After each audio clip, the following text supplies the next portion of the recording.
Hello student, कैसे हो। आज का न्यू टॉपिक है image form by convex mirror. Concave mirror को बता दिया गया था, कॉन्वेक्स मिरर पे डिस्कशन करना है हमको। ये लाइट का पार्ट 3 है, जिसमें हम क्या बातें करेंगे, image form by convex mirror और साथ में plane mirror with ray diagram. और थर्ड वाला टॉपिक है हमारा लेटरल इन्वर्जन। फोर्थ है प्रूफ, इस प्रूफ को देखेंगे। और लास्ट में एग्जाम्पल को मैं इसी समय क्लियर कर दूंगा कि किसका किसका एग्जाम्पल है। कुछ एग्जाम्पल आपके सामने लिखे हुए हैं, ठीक है ना। तो स्टार्ट करते हैं।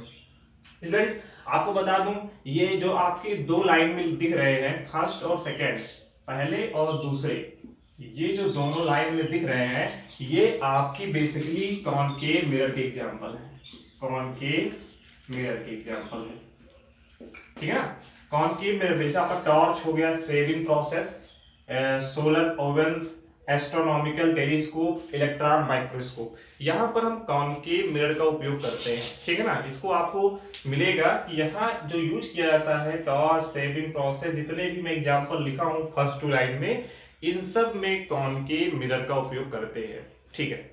अच्छा, जो आपका काली मिरर है, ऑप्टिकल इंस्ट्रूमेंट है, ठीक है ना, या फिर side mirror of the vehicle है, ये सब कॉन्वेक्स मिरर के पार्ट हैं, ठीक है। तो चलिए स्टार्ट करते हैं। स्टार्टिंग की फोर्थ फिनोमेना जो लेक्चर्स हैं उसको स्टार्ट करते हैं।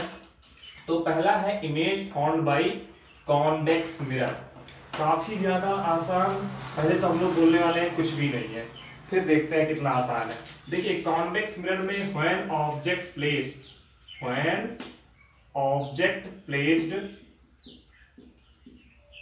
एट इन्फिनिटिव,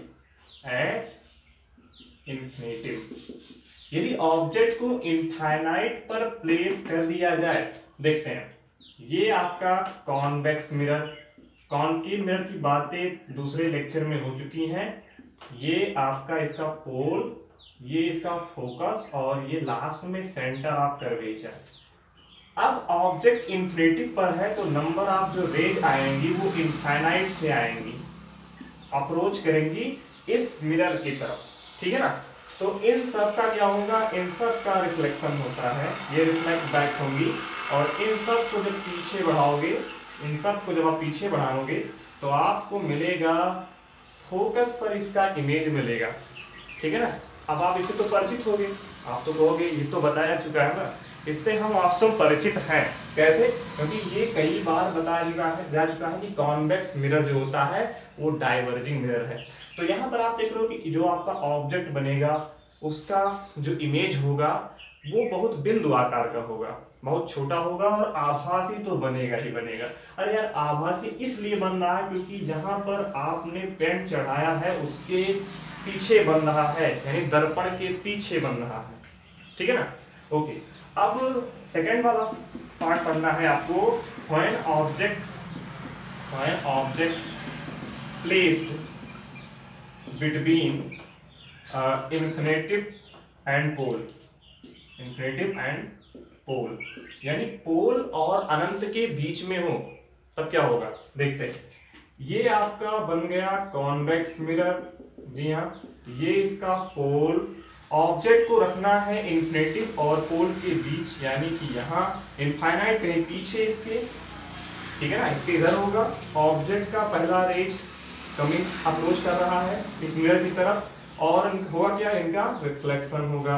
रिफ्लेक्ट होकर के इनको पीछे बढ़ाएंगे तो आप सब श्योर हो कि फोकस से ही होकर आती है, फोकस पे ही मिलेंगी, ठीक है। और दूसरा रेज जो यहाँ से जाता है और टकराने के बाद उसी दिशा में रिफ्लेक्ट बैक हो जाता है, ठीक है।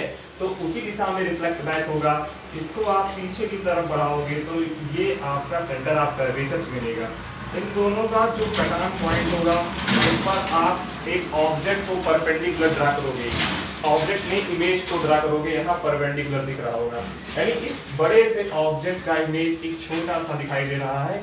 ये भी रे डायग्राम आपको पहले ही बताया जा चुका है, ठीक है ना।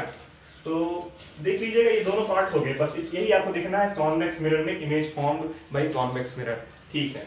चलिए आगे बढ़ें, स्क्रीनशॉट इसका ले लीजिए। ओके, चलिए अब आते हैं इसके जो है थर्ड पार्ट, जो प्रूफ हम सबसे पहले करेंगे। प्रूफ हमारे लिए काफी ज्यादा इंपॉर्टेंट होगा। या पहले चलिए प्लेन मिरर को ही देख लेते हैं पहले। प्लेन मिरर क्या होता है? प्लेन मिरर क्या होता है? ये आपका is a mirror with flat reflective surface. मतलब प्लेन मिरर एक ऐसा मिरर होता है जिसका जो रिफ्लेक्टिव सरफेस होता है वो आपका फ्लैट होता है, ना कि इनवर्ड और आउटवर्ड में कोई कर्व होगा। जैसे आपको कॉनकेव में क्या होता है, इनवर्ड या आउटवर्ड कर्व दिखता है, आपको ऐसा कर्व नहीं मिलने वाला है, यहाँ फ्लैट मिलेगा। और एक साइड क्या होगा, पारे की जो है पारे की कलई करके लाल ऑक्साइड का पेंट चढ़ाते हैं, और दूसरा साइड जो आपका होता है वो रिफ्लेक्शन वाला साइड होगा।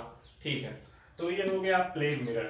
ठीक है, आप image form by plane mirror, image formed by a plane mirror, इस चीज को देख लेते हैं। Image formed by plane mirror, ये आपका एक प्लेन मिरर हो गया, और ये इसका एक एक्सपेरिमेंट ड्रा कर दिया। ठीक है ना, और यहाँ पर आपने एक ऑब्जेक्ट को प्लेस कर दिया। मान लेते हैं इसको, चलो ए बी नाम दे दिया मैंने। ठीक है, तो पहला रे जाएगा, इससे टकराने के बाद उसी दिशा में रिफ्लेक्ट बैक हो जाता है। दूसरा रे जो यहाँ से इस मिरर के इस वाले पॉइंट पे टकराएगा, इंसिडेंट करता है, वो रिफ्लेक्ट हो जाएगा। ठीक है ना, अब इसको आप पीछे बढ़ाओ और इसको आप पीछे बढ़ाओ, ये जिस पॉइंट पर मिलते हैं उस वहां से परपेंडिकुलर लाइन ड्रा करो। यहाँ से परपेंडिकुलर लाइन ड्रा करने पर आप देखोगे क्या, यहाँ थोड़ा दिख नहीं रहा होगा कि आपको ये लेंथ सेम है, लेकिन अगर ये आपका 5 मीटर जितनी डिस्टेंस पे होगा 5 मीटर पे है, तो ये भी आपको 5 मीटर पे ही मिलने वाला है। ठीक है ना, मतलब मिरर से उतनी ही दूरी पर, जितनी दूरी पर आप खड़े हो उतनी दूरी पर मिरर में क्या होता है, इमेज बनता है। यहाँ पर देख सकते हो, यहाँ पर आप खड़े होगे तो इतनी ही दूरी पर पीछे मिरर में आपका इमेज बनेगा, और ये जो इमेज है उसकी लंबाई क्या होगी, सेम होगी, same length of the image. Image की लंबाई सेम होगी और इरेक्ट होगी, वर्चुअल होगी। ठीक है ना, वर्चुअल होगी, इतनी फिनोमेना होने वाली है। ठीक है ना, ये प्लेन मिरर पे कोई ऑब्जेक्ट, अब यहाँ पर आप कौन खड़ा है, कौन कोई व्यक्ति है, तो यहाँ पर आपको उसका इमेज बनेगा।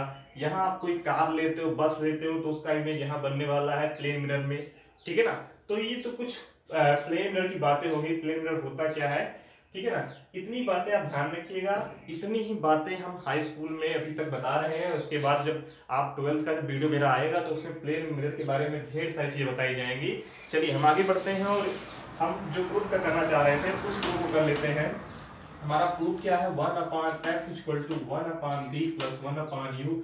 इससे परिचित हो गए, ये आपको इतना इजी वे से समझाया जाएगा कि आपको 100% क्लियर हो जाएगा। देखते हैं, यहाँ पर एक मैं लेता हूँ कॉनकेव मिरर, प्रूफ करता हूँ। ये पोल, ये फोकस और ये centre of curvature. Okay, object को यहाँ पर रखना है, पहला रे डालना है, यहाँ से टकराएगा, ये आपका फोकस से पास हो जाएगा। ठीक है ना, ओके। दूसरा रे, इसको थोड़ा बड़ा बना दो यार, थोड़ा कर्व को मैं बड़ा कर दे रहा हूँ, इसलिए कर रहा हूँ ताकि यहाँ से लाइन रेस को ड्रा करूँ तो यहाँ से टकराएगी। अब ये आपका रिफ्लेक्ट बैक, क्योंकि सेंटर ऑफ कर्वेचर से जो लाइट रे जाती हैं वो उसी दिशा में रिफ्लेक्ट बैक हो जाती हैं। ठीक है ना, तो यहाँ रिफ्लेक्ट बैक हो गई। अब ये इसका इमेज हो गया भैया, चलो ये इसका आपका उल्टा इमेज बन गया, इसका उल्टा वास्तविक, क्योंकि दर्पण के सामने छोटा दिख ही रहा है। ठीक है, चलो अब क्या करना है, हाँ बिल्कुल, यहाँ से एक परपेंडिकुलर लाइन ड्रा कर लेते हैं, इसको मैं नाम देता हूँ एम, ज्यादा नाम मैं एम से ही देता हूँ, तो एम। ठीक है ना, और इस पार्ट को मैं कह देता हूँ, चलो ठीक है, एस नाम दे देते हैं। ठीक है ना, और इस ऑब्जेक्ट का नाम ए बी, तो चलो इसको ए डैश बी डैश। ठीक है ना, ये ध्यान रखेंगे। अब ये ऑब्जेक्ट उल्टा बना हुआ है, अब हमें कुछ करना नहीं है, ये समझ लीजिए प्रूफ हो गया।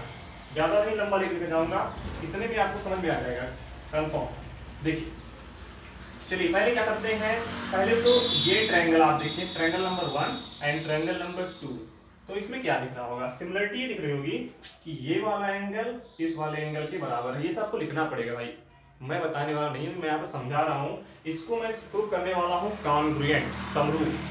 ठीक है ना, वो भी एंगल सिमिलरिटी से। ठीक ठीक है ना, समरूप प्रूफ करने वाला हूँ। तो आइए देखते हैं। तो ये इसके समरूप दिखाना है, ठीक है ना। तो आइए देखते हैं। देखो ये वाला लेंथ इस वाले लेंथ का जो, देखो पहले ये एंगल इस एंगल के बराबर है, कंफर्म है। ये वाला एंगल इस वाले एंगल के बराबर है, बिल्कुल, क्योंकि दोनों 90-90 होंगी।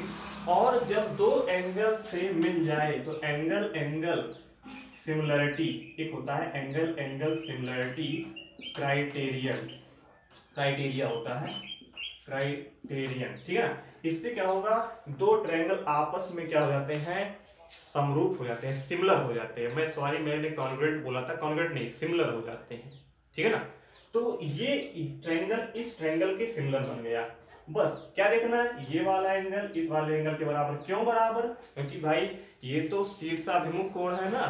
एक कैंची देखते हो ना, कैंची कैंची का जो ये वाला एंगल इस वाले एंगल के बराबर होता है, ये भी क्या है आपका एक शीर्षाभिमुख कोण है, ठीक है ना।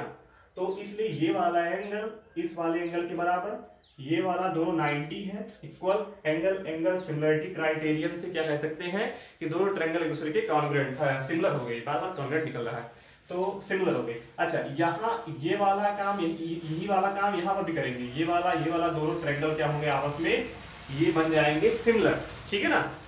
तो आइए प्रूफ करते हैं। प्रूफ में कुछ खास नहीं, अब सिमिलरिटी का कंडीशन ये होता है कि मान लेते हैं आपके पास एक ट्रायंगल छोटा वाला है, एक ट्रायंगल बड़ा वाला है।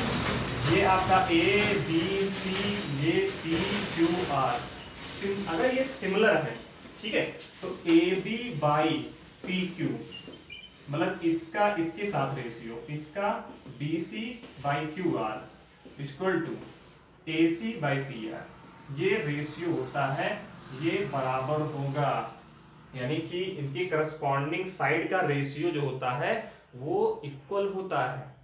तो यही चीज मैं यहां पर करने वाला हूं, इसका रेशियो लूंगा इसके साथ। अब यहां सोच रहे हो छोटे बड़े के साथ, कि छोटे वाले को पहले लिखेंगे फिर बड़े वाले को लिखेंगे, ऐसा नहीं है यार, आप लिख सकते हो आगे पीछे, ठीक है, क्योंकि बाद में पलट सकते हो इसको, उसे कोई दिक्कत नहीं है। चलो मैं लिखता हूं A B by A dash B dash, ठीक है ना, is equal to B C by A dash C, confirm हो, इतना बाई इतना equal to B C by A dash C. Okay okay ठीक है, इसकी क्वेश्चन नंबर 1 नाउ। ये किस ट्रायंगल में चल रहा है, एक ट्रायंगल नाम देते हैं triangle A B C, and triangle कौन सा है, A dash B C, A dash B C, इस ट्रायंगल में चल रहा है। चलो ट्रायंगल को चेंज करते हैं, चलो करो भाई, S M F, triangle S M F, and triangle लेना है कौन सा, A dash B dash F, A dash B dash F, S M F, दो ट्रायंगल, ठीक है। यार थोड़ा सा मैं इसको टिक किया था, तो चलो ठीक है, मैं इसको यहाँ थोड़ा बड़ा टिक कर देता हूँ, ये आप समझो, ठीक। अब फिर वही काम, S M by A dash B dash is equal to S M by A dash B dash equal to M F by A dash F, M F by A dash F, बहुत बढ़िया। अब S M क्या इसके बराबर होगा, बिल्कुल, अरे यार दो पैरेलल लाइन है, ये दोनों लाइन, ये जो चीजें हैं ये बराबर होंगी, ठीक है ना, परपेंडिकुलर ड्रा किया गया है ना दो पैरेलल लाइन पर, सॉरी, तो बराबर होंगी, बस कुछ नहीं। एस एम को क्या करिए, ए बी के बराबर करिए, तो A B by A dash B dash equal to M F by A dash F, समझ रहे हो भाई। इक्वेशन नंबर 2, चलो इधर मैं साइड में कर देता हूँ, शायद यहाँ आए ना, लेकिन फिलहाल एडजस्ट करते हैं। अब ये दोनों इक्वेशन में ये वाला साइड, ये वाला साइड, ये वाला कॉमन है, तो ये वाला कॉमन होगा, B C by A dash C equal to M F by A dash F. Okay, बहुत बढ़िया, बहुत मजा आया, तो मजा आया तो ठीक है, आगे बढ़ते हैं। अब बी सी क्या है, बी सी इतना निकालना है, तो हम क्या करेंगे, यहाँ से यहाँ तक का लिखेंगे बीपी, बीपी में से क्या निकालेंगे, सीपी निकालेंगे, बीपी माइनस सीपी। अरे भाई बीपी में से इतना काटोगे तभी तो इतना मिलेगा, चलो कर दिया। ए डैश सी इतना निकालना है, तो इतने में से इतना काट लो, यानी पीसी में से पी ए डैश निकाल काट लो, ठीक है। तो P C minus A dash P, कोई दिक्कत नहीं है, equal to M F. M F को हम क्या कर सकते हैं भाई, एम एफ को छोड़ दो, एम एफ को छोड़ देते हैं, ए एफ को क्या लिख देंगे, ए डैश एफ को, ए डैश एफ को ए डैश पी माइनस इतने में से इतना काटेंगे, यानी A dash P minus F P. Confirm हो गई, श्योर है? अरे यार इतने में से आपको इतना ही तो निकालना है, इतना ही तो बचेगा, श्योर है? क्लियरिटी आ रही है? ठीक है, थोड़ा सा यहाँ पर कैलकुलेशन ही करना है ध्यान से। अब देखो B2 को क्या बोलेंगे, BP को जहां ऑब्जेक्ट रखा जाता है वहां से पोल तक का जो डिस्टेंस होता है उसको U से रिप्रेजेंट करते हैं। ये मैं पहले नहीं बताया था, इसके लिए थोड़ा सा आपको यहीं पर दिखा देता हूँ। जहां ऑब्जेक्ट प्लेस किया जाता है वहां से पोल तक का जो डिस्टेंस होता है उसको U बोलते हैं। और जहां इमेज फॉर्म हो, जैसे यहाँ इमेज फॉर्म हो रहा है ना, इमेज जहां फॉर्म हो रहा है वहां से पोल तक का डिस्टेंस आपका V होता है। बस ये 2-3 चीजें याद रखना। और फोकस तो जानते हो कि फोकस से पोल तक का डिस्टेंस F होता है, ठीक है? रखिए BP क्या है, U। अब यहाँ निगेटिव U क्यों लूंगा, क्योंकि भाई 100% श्योर है कि ये मिरर के बाईं तरफ है, दाईं तरफ नहीं है, ठीक है ना? तो माइनस U, क्योंकि मिरर के बाईं तरफ होने के कारण हम माइनस U लेंगे, ठीक है? माइनस लगा, माइनस लगा। CP जहां पर आपका सेंटर ऑफ कर्वेचर होता है वहां से पोल तक का डिस्टेंस आपका R होता है, ठीक है ना? तो उसको R से रिप्रेजेंट करते हैं, तो यहाँ निगेटिव लेंगे तो minus R divide by PC, फिर वही CP PC एक ही है तो minus R minus A dash P जहाँ इमेज बनना हमने बोला था V बोलते हैं, निगेटिव लेंगे, मिरर के बाईं तरफ है, इक्वल टू FMP। देखो भाई मैं आपको बता दूं एक इंपॉर्टेंट चीज है,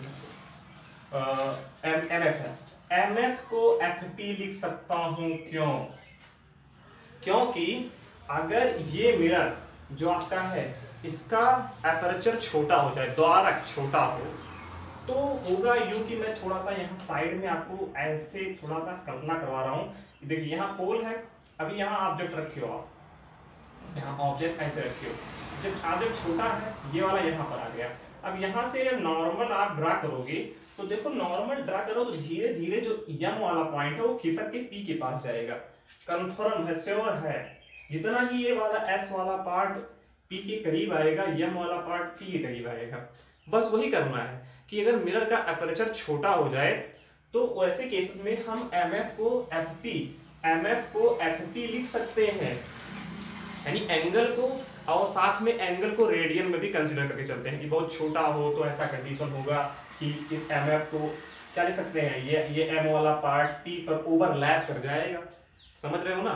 तो उतना आपको यहाँ पर ऐड करना होगा कि अगर एपर्चर छोटा हो तो क्या होगा कि M वाला P पर ओवरलैप कर जाएगा।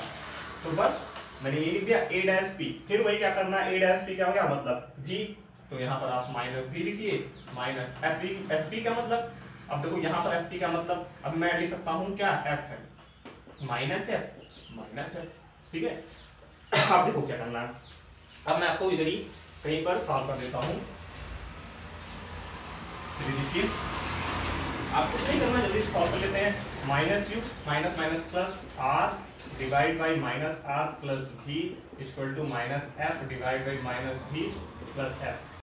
तो यूनिट यहाँ मल्टीप्लाई कर लेते हैं, कुछ नहीं करना, U भी इसका ऐसे मल्टीप्लाई, फिर चलो इसका इससे किया, इसका ऐसे करते हैं माइनस FU, और इसका इसमें होगा माइनस VR निगेटिव में, इसका ऐसे होगा plus FR minus minus plus F into R FR equal to लगाइए FR और माइनस FB। बहुत बढ़िया, हाँ ठीक है, इनको फाड़ दो FR को, और U भी माइनस FU माइनस VR को। अब देखो R बराबर क्या होता है 2F, क्योंकि F बराबर R/2, फोकस का डबल करो क्या मिलेगा, रेडियस ऑफ कर्वेचर, श्योर है ना?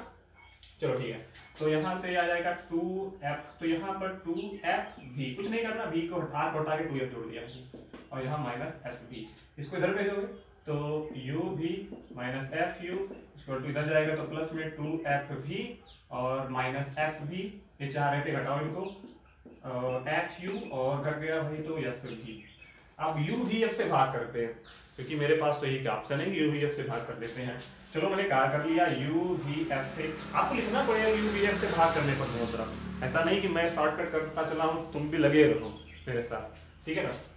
तो UVF से भाग किया, UVF से भाग किया, UV से UV कैंसिल, यहाँ से F से F कैंसिल, U से U कैंसिल, F यहाँ भी, तो यहाँ से जब इसको सॉल्व करोगे तो ये 1/, यहाँ बचा हुआ है, यहाँ 1/, भी बचा हुआ है भाई, क्यों है ना, 1/, भी बचा हुआ है और इक्वल टू 1/, ये एफ भी निकल चुका है, तो भाई बचे कौन, यू बचे हुए हैं, यहाँ से ये कट चुके हैं, तो 1/f equal to 1/v plus 1/, ये आपका मिरर का एक फार्मूला है, यू बी एफ में रिलेशन चाहे पूछे चाहे मिरर फार्मूला पूछे, आपको ये लोग यूज करना है, और किसके लिए, कॉनकेव मिरर के लिए, ठीक है ना। Thank you for watching this video, thank you so much.